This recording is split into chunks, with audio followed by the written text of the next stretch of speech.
എല്ലാവർക്കും കോട്ടയക്കാടെന്ന് കേട്ടാ വലിയ പേടിയാ. പക്ഷെ സത്യത്തിൽ അതല്ല പേടിക്കേണ്ടത്. കൂനിക്കാടുണ്ടല്ലോ, അതാ പേടിക്കേണ്ടത്. എവിടെ നോക്കിയാലും കെണിക്കുഴികളും വഴുക്കുന്ന പാറയും. അവിടേക്ക് പോയി ഒറ്റ ഒരുത്തരും ഇതുവരെ തിരിച്ചു വന്നിട്ടില്ല. അതെന്തേലും ആട്ടെ, നമുക്ക് പോവാം. വാ. ശബ്ദം കേട്ടില്ലേ? വേളന്നൂരിലെ ഫോറസ്റ്റുകാരനെ ആരോ കൊന്നു കളഞ്ഞ്. അധികാരികളെ പെട്ടെന്ന് വേഗം അങ്ങോട്ട് കൊണ്ടുപോ. ഇനി എന്റെ കള്ളൊന്നുമില്ല, അങ്ങോട്ടൊന്നും ഇനി പോകണ്ട. പറ്റില്ല, കൊണ്ടുപോ. എന്നെ കൊണ്ടൊന്നും വരാൻ പറ്റുമോ? കൊണ്ടുപോകാൻ പറഞ്ഞ കേട്ടില്ലടാ. ഇതെന്ത് ശബ്ദത്തിലൊരു മാറ്റം? കൊണ്ടുപോ. ശരി, നടക്കടാ. എടാ, ഒരു സ്ഥലത്തേക്ക് പോകാൻ വേണ്ടി എന്നെ എവിടേക്ക് കൂട്ടിക്കൊണ്ടു വന്നതല്ലേ, ഇനി എനിക്ക് വഴി തെറ്റൂടാ. അതൊന്നും കുഴപ്പമില്ല, മര്യാദക്ക് വീട്ടിലിരുന്നവനാ. ആര് കൊന്നു എങ്ങനെ ചത്തു?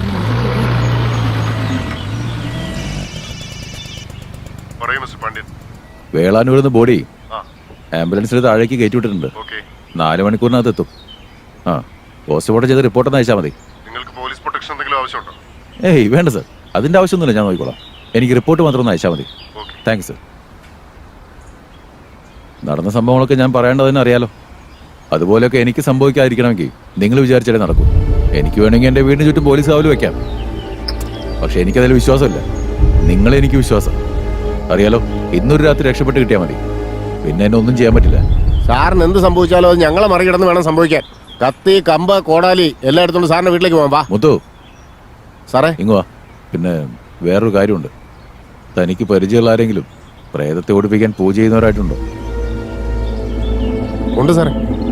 എന്നാ രാത്രി അവരോട് വരാൻ പറ. ശരി സാറേ. ശരി.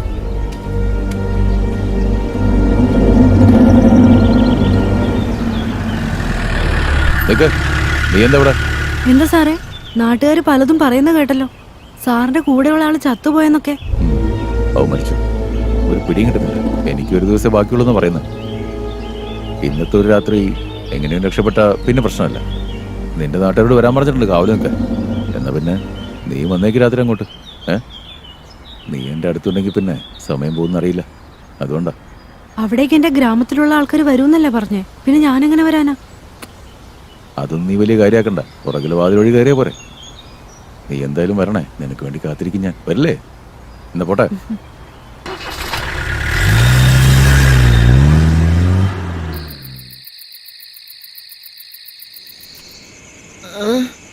എടോ, ഒന്നും കാണുന്നില്ല. താൻ എങ്ങോട്ടേ കൊണ്ടുപോകുന്നേ? നീ മിണ്ടിപ്പോരുത്. നീ വേണ്ട വേണ്ടെന്ന് പറഞ്ഞതല്ലേ, എന്നെ ഭീഷണിപ്പെടുത്തി കൊണ്ടുവന്നല്ലേ നീ. മനുഷ്യനാണെ കണ്ണും കണ്ടുകൂടാ. നോക്കിയേ, എവിടെ ഇരിക്കുന്നോ അവിടെ തന്നെ ഇരുന്നോണം. വെളിച്ചം വരുന്നവരെ അനങ്ങിപ്പോരുത്, അല്ലെങ്കിൽ വെളുക്കുമ്പോ കൊക്കേ കിടക്കും.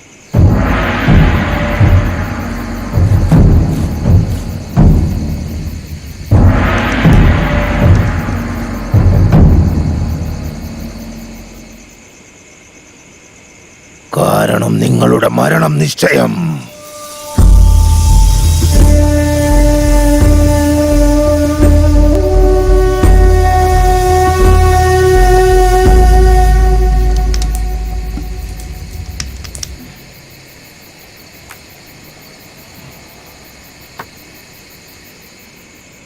കള്ളും പെണ്ണും കൂടിയുള്ളപ്പോ സമയം പോകുന്ന അറിയില്ലെന്ന് വെച്ചാൽ അവളോട് വരാൻ പറഞ്ഞപ്പോ അവളിത് എവിടെ പോയി കിടക്ക?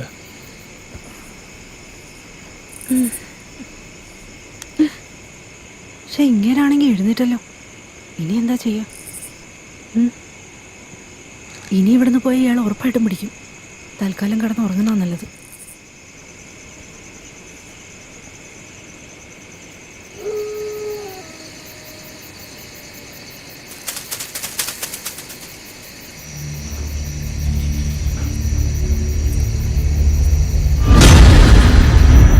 അവിടെ ഇരിക്കുകയാണല്ലേ. നാട്ടുകാരെ പേടിച്ച് അവിടെ ഇരുന്ന എങ്ങനെ ശരിയാവുക? ഞാൻ വരാം. മുത്തു. സാറേ, എന്താ സാറേ? അവിടെ എന്തോ ശബ്ദം കേട്ടില്ലേ? പിന്നെ ഇവിടെ എന്താ ചെയ്യുന്നേ? അവിടെ ഒന്ന് പോയി നോക്ക്. പോയി നോക്കടാ, വാടാ.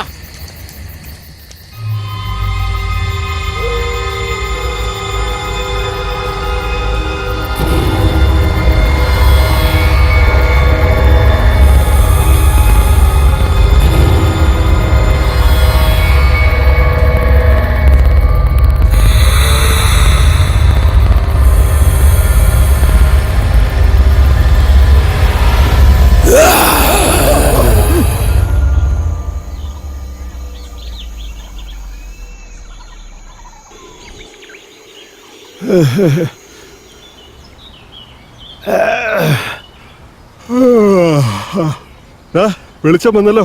എങ്ങോട്ട് നോക്കി? കണ്ടിട്ട് ശരിക്കും ഒരു ചുടലപ്പറമ്പ് പോലെയില്ലേ?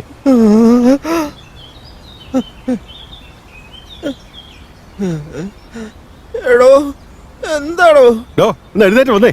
എന്താടോ കുന്തം അടഞ്ഞു വെച്ചിരിക്കുന്നത്? വാ. രാത്രി ഇവിടെയാണല്ലേ കൊണ്ടുവന്നിരുത്തിയേ. നേരെ പൊക്കോ. നീ പറഞ്ഞ വേളന്നൂർ ഫോറസ്റ്റ് ഓഫീസിലെത്തും. എന്നെ ഭീഷണിപ്പെടുത്തും അല്ലേ? ഇനി അവിടെ പോണേ ഇവിടെ പോണെന്ന് പറഞ്ഞ് എന്റെ മുമ്പിൽ വരുമല്ലോ. അപ്പൊ ഞാൻ കൊണ്ടുപോവാ കേട്ടോ. നമ്മുടെ ഫോറസ്റ്റ് ഓഫീസറെ ഏതോ മൃഗം കടിച്ചു കൊന്നെന്ന്. ആണോ? സാറന്മാരൊന്ന് വിവരം അറിയിച്ചേക്ക്. ശരി ശരി.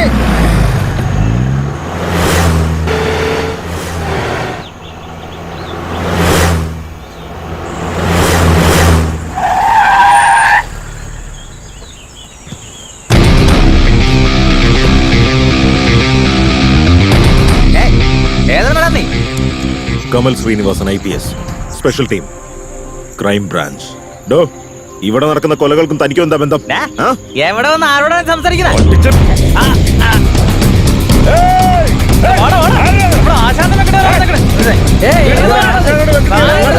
ഞങ്ങളുടെ ആൾക്കാരെ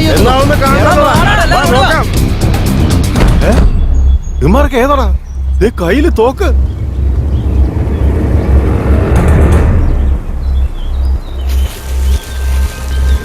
എന്തായിടോ അന്വേഷണമൊക്കെ? സർ, ഇയാൾക്കും കൊലപാതകങ്ങൾക്ക് തമ്മിൽ യാതൊരു ബന്ധവുമില്ല. ഇയാളുടെ മകനെ സംശയിച്ച് ഞങ്ങൾ കൊണ്ടുപോയി ചോദ്യം ചെയ്തിരുന്നു. പക്ഷേ ഇതിനെക്കുറിച്ച് അന്വേഷിക്കാൻ പരാതി എഴുതി കൊടുത്ത ഇയാൾ തന്നെ. ഞാൻ നിന്റെ നല്ലതിന് വേണ്ടിയാ പറഞ്ഞേ. എന്നിട്ട് എന്റെ തലയ്ക്ക് നേരെ തന്നെ തോക്കിയുണ്ടാണല്ലേ? നീ പുഴുത്ത് ചാവൂടാ. അയ്യോ, നീ പുഴുത്ത് ചാവൂടാ, പുഴുത്ത് ചാവും. Kamal Srinivasan, assistant commissioner of police. കാട്ടിലെ കുറ്റകൃത്യങ്ങൾ തടയാൻ സ്പെഷ്യൽ ട്രെയിനിങ് കിട്ടിയ ആളാണ് ഞാൻ. ഇതുവരെ തനിക്ക് കിട്ടിയ ട്രെയിനിങ് ഒക്കെ മനുഷ്യർക്കെതിരെ പ്രയോഗിക്കാൻ മാത്രമേ പറ്റൂ. പക്ഷേ എന്നെങ്കിലും ഒരു ദിവസം നിനക്ക് മാനേജ് ചെയ്യാൻ പറ്റാത്ത കാര്യങ്ങൾ ആ കാട്ടി കണ്ടെന്നിരിക്കും. അപ്പോൾ ഈ ട്രെയിനിങ് ഒന്നും വർക്കൗട്ട് ആവില്ല. അതിനായിട്ട് ചില മെത്തേഡ്സ് ഉണ്ട്. അതിപ്പോ ഞാൻ നിനക്ക് പഠിപ്പിച്ചു തരാൻ പോവാ.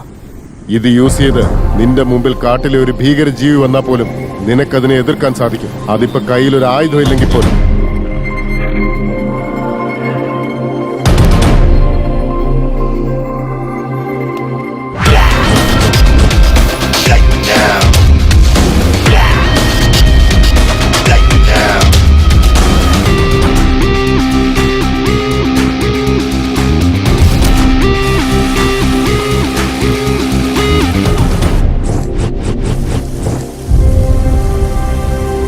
ട്രെയിനിങ് കഴിഞ്ഞ ഉടനെ എനിക്ക് കിട്ടിയ ആദ്യത്തെ കേസ് കോട്ടേക്കാടിൽ നടക്കുന്ന തുടർച്ചയായ കൊലപാതകങ്ങളാണ്. ബട്ട് ഇതെന്റെ ഫ്രണ്ട്സ്, ഫാമിലി മെമ്പേഴ്സ് ഇവർക്ക് ആർക്കും ഇഷ്ടമല്ല. കാരണം ഇതിനു മുൻപ് ആ കാട്ടിലേക്ക് ഇൻവെസ്റ്റിഗേഷൻ എന്ന് പറഞ്ഞു പോയവരാരും തിരികെ വന്നിട്ടില്ല. അഥവാ തിരിച്ചു വന്നെങ്കിലും അവരുടെ എല്ലാം മരണം ദുരൂഹമായാണ് സംഭവിച്ചത്. ഇതെല്ലാം കേട്ടതുകൊണ്ട് തന്നെയാണ് ഈ കേസ് എടുക്കണമെന്ന് ഞാൻ തീരുമാനിച്ചത്. എടുത്തു.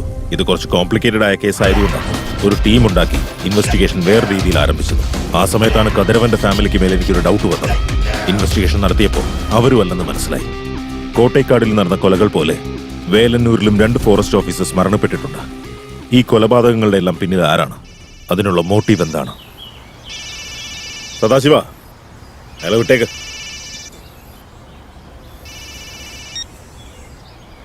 യെസ്, പറയൂ സർ. കമൽ ശ്രീനിവാസൻ, അവിടെ എന്തൊക്കെ പ്രശ്നങ്ങളാണ് നടക്കുന്നത്? ഞാൻ അവിടെ എന്ത് ചെയ്തോണ്ടിരിക്കുകയാണ്? ഞാൻ ഇൻവെസ്റ്റിഗേറ്റ് ചെയ്തുകൊണ്ടിരിക്കുകയാണ് സർ. ഇതിനു മുമ്പ് കോട്ടക്കാട്ടിലുള്ളവർ മാത്രമാണ് മരിച്ചോണ്ടിരുന്നത്. പക്ഷെ ഇപ്പോ ഫോറസ്റ്റ് ഓഫീസേഴ്സ് 2 പേര് തന്നെ അല്ല സർ, അതൊന്നും എനിക്കറിയില്ല. തനിക്ക് ഞാൻ 2 ദിവസം സമയം തരും. അതിനു മുമ്പ് അക്യൂസ്ഡ് ആരാണെന്ന് കണ്ടുപിടിച്ചിരിക്കണം. I don't want any explanation. തീർച്ചയായും കണ്ടുപിടിച്ചിരിക്കും സർ. സർ, കോട്ടേക്കാട് മലയിൽ ഇയാളെന്തോ കണ്ടത്. മലയിൽ താൻ എന്തോ കണ്ടേ?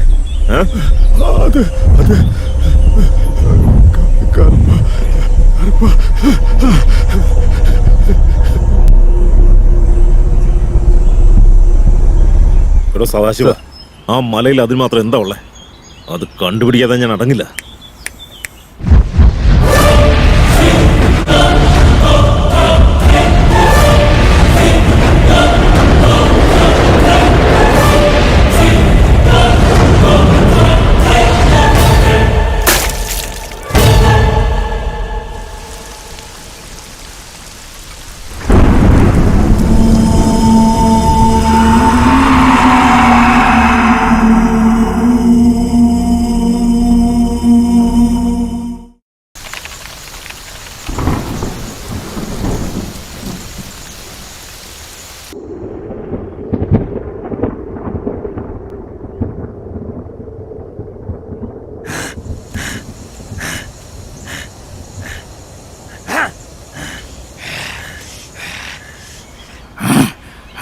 ഈ കാടിന്റെ മറുഭാഗത്ത് എന്താണുള്ളതെന്ന് മനസ്സിലാക്കാൻ തുനിഞ്ഞിറങ്ങിയ ഇവരുടെ തീരുമാനം അവരുടെ ജീവിതപാത തന്നെ